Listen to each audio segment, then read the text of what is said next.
Cricket ভক্তের কাছে পরিচিত এক মুখ ভারতীয় পেসার ক্রিকেটার মোহাম্মদ সিরাজ। মোহাম্মদ সিরাজের জীবনী নিয়ে আজকে কিছু কথা বলবো, কিছু অজানা তথ্য আপনাদেরকে বলবো।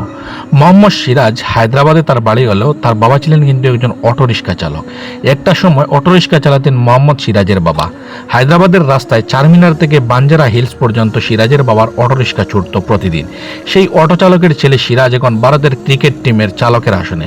দরিদ্র পরিবারের ছেলে সিরাজের ক্রিকেটার হওয়াই হতো না, সংসারের তাগিদে সিরাজ চেয়েছিলেন বাবার মতন অটো চালাতে, কিন্তু সিরাজের ইচ্ছা পূরণ হয়নি। বাবা মা ইচ্ছা ছিল ছেলে যাতে ক্রিকেটার হয়, তার প্রতিভা দেখেই এটা মনে করেছিলেন তারা।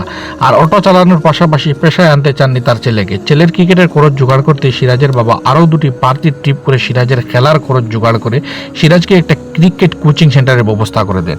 বাবার সেই আশা পূরণ করেছেন সিরাজ। হায়দ্রাবাদের ছেলে সিরাজ রঞ্জি ট্রফিতে অভিষেক হয়েছিল 2015 সালে, আর 2020 সালে ভারতীয় দলের টেস্ট টিমে জায়গা করে নেন। এরপর আর তাকে পিছনে তাকাতে হয়নি। সিরাজের বাবা অটো চালক যদিও ছিলেন, তাহলে অনেক বড় একটা খলিজা ছিল তার। অটো চালকের ছেলে হায়দ্রাবাদে যে বাড়িটি বানিয়েছেন সেটির দাম এখন প্রায় 50 কোটি টাকা। বর্তমানে প্রায় 60 কোটি টাকারও বেশি মালিকানা রয়েছে সিরাজ।